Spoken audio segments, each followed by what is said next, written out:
வணக்கம் நண்பர்களே, ரஞ்சனி அஞ்சரை பெட்டி நிகழ்ச்சிக்கு உங்களை அன்போடு வரவேற்கிறேன். இன்றைக்கி போலி செஞ்சுருக்கேங்க. வாங்க எப்படி செய்கிறதுன்னு பார்க்கலாமா? அதுக்கு முன்னாடி நம்ம சேனலை சப்போர்ட் பண்ணுங்கள், லைக் பண்ணுங்கள், ஷேர் பண்ணுங்கள், கமெண்ட் பண்ணுங்கள், சப்ஸ்கிரைப் பண்ண மறந்துடாதீங்க ஃப்ரெண்ட்ஸ். இது இங்கே உகாதி ஸ்பெஷலுங்க. நல்ல சாஃப்டாக நல்ல டேஸ்ட்டாக எப்படி செய்கிறதுன்னு சொல்லித்தரேன் வாங்க. அதுக்கு ஒரு மிக்சிங் பவுல் ஒன்று எடுத்துக்கோங்க. இது நான் மஞ்சள் கலந்து ஒரு டம்ளர் தண்ணிங்க, நார்மல் தண்ணி தான். இதில் ஒரு பிஞ்ச் அளவு சால்ட் சேர்க்குறேங்க, கொஞ்சம் டேஸ்ட்டு கொடுக்கும்.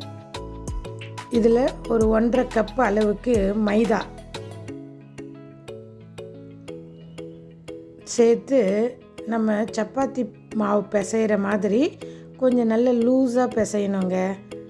இது ரொம்ப கல்லாட்டெல்லாம் இருக்கக்கூடாது, நல்ல சாஃப்டாக இருக்கணுங்க.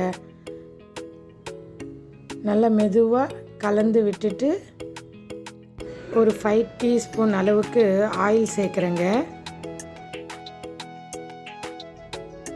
அதை நல்லா பிசைஞ்சு இந்த பதத்துக்கு இருக்கணுங்க மாவு. இது ஒரு 5 hours நல்லா ஊறட்டும்.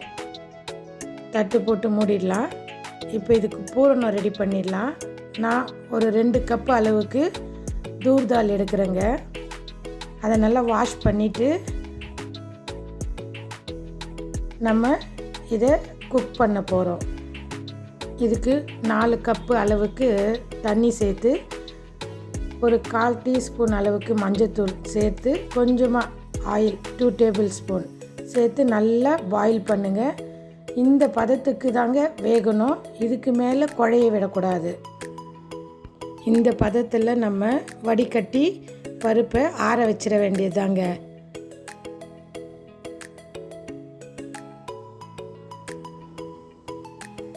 இப்போ எடுத்து தண்ணியை வடிகட்டிடலாம். இதை பருப்பை ஆற விட்டுட்டு நம்ம மிக்சியில் போட்டு பொடி பண்ணிக்க போகிறோம். ரொம்ப வெந்துருச்சுன்னா குழன்னு ஆகிடுங்க. இது மாதிரி திரியாக இருக்கணும் பருப்பு. அந்த அளவில் பக்குவத்தில் நம்ம வேக வச்சு பருப்பை எடுக்கணுங்க. இதே போல் எல்லா பருப்பையும் நம்ம பொடி பண்ணிக்க வேண்டியதான். 2 ஏலக்காவை நான் பொடி பண்ணி சேர்க்குறேங்க.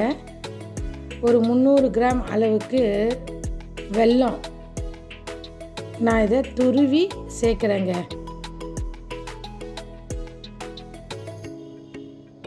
இதை எல்லாத்தையும் சேர்த்து நம்ம பூரணத்துக்கு ரெடி பண்ணிட்டுருக்கோம்.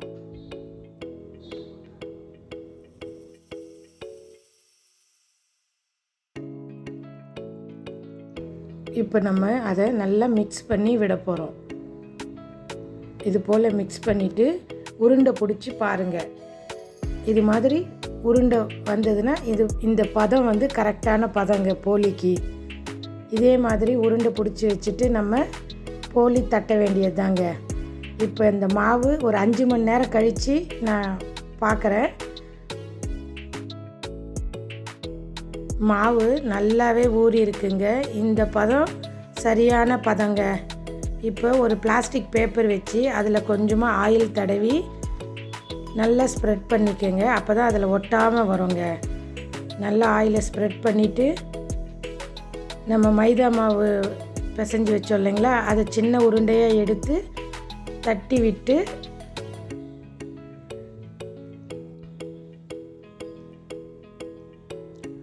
மிடில் அந்த பூரணத்தை வச்சு நம்ம ஃபுல்லாக கவர் பண்ணணுங்க.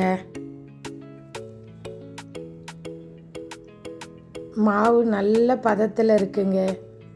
நம்ம எப்படி இழுத்தாலும் அது அழகாக வருது பாருங்கள்.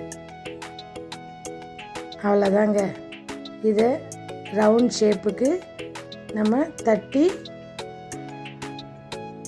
சுட்டு எடுக்க வேண்டியது தாங்க.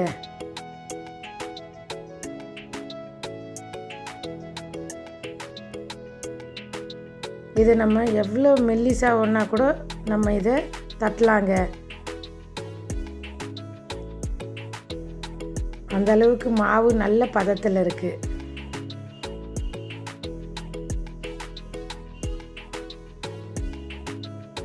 இப்போ ஒரு பேன் வச்சு அது ஹீட் ஆனதும் நம்ம தட்டி விட்டதை வாணலியில் சேர்த்து கொஞ்சம் ஹீட் ஆகட்டுங்க.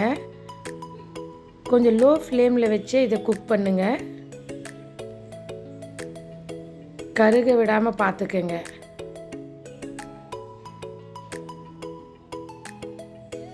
கொஞ்சமாக ஆயில் சேர்த்து டர்ன் பண்ணி ஹீட் பண்ண வேண்டியதாங்க.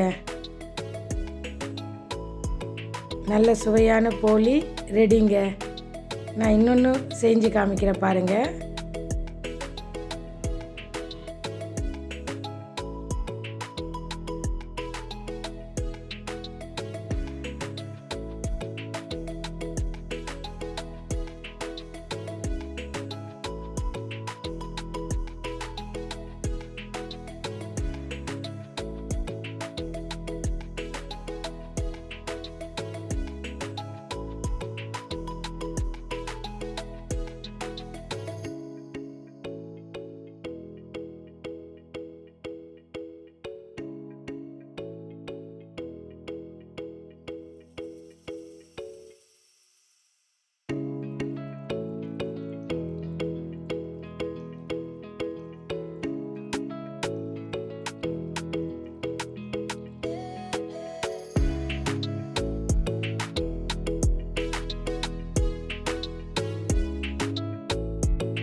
போலி ரெடி ஆயிடுச்சுங்க.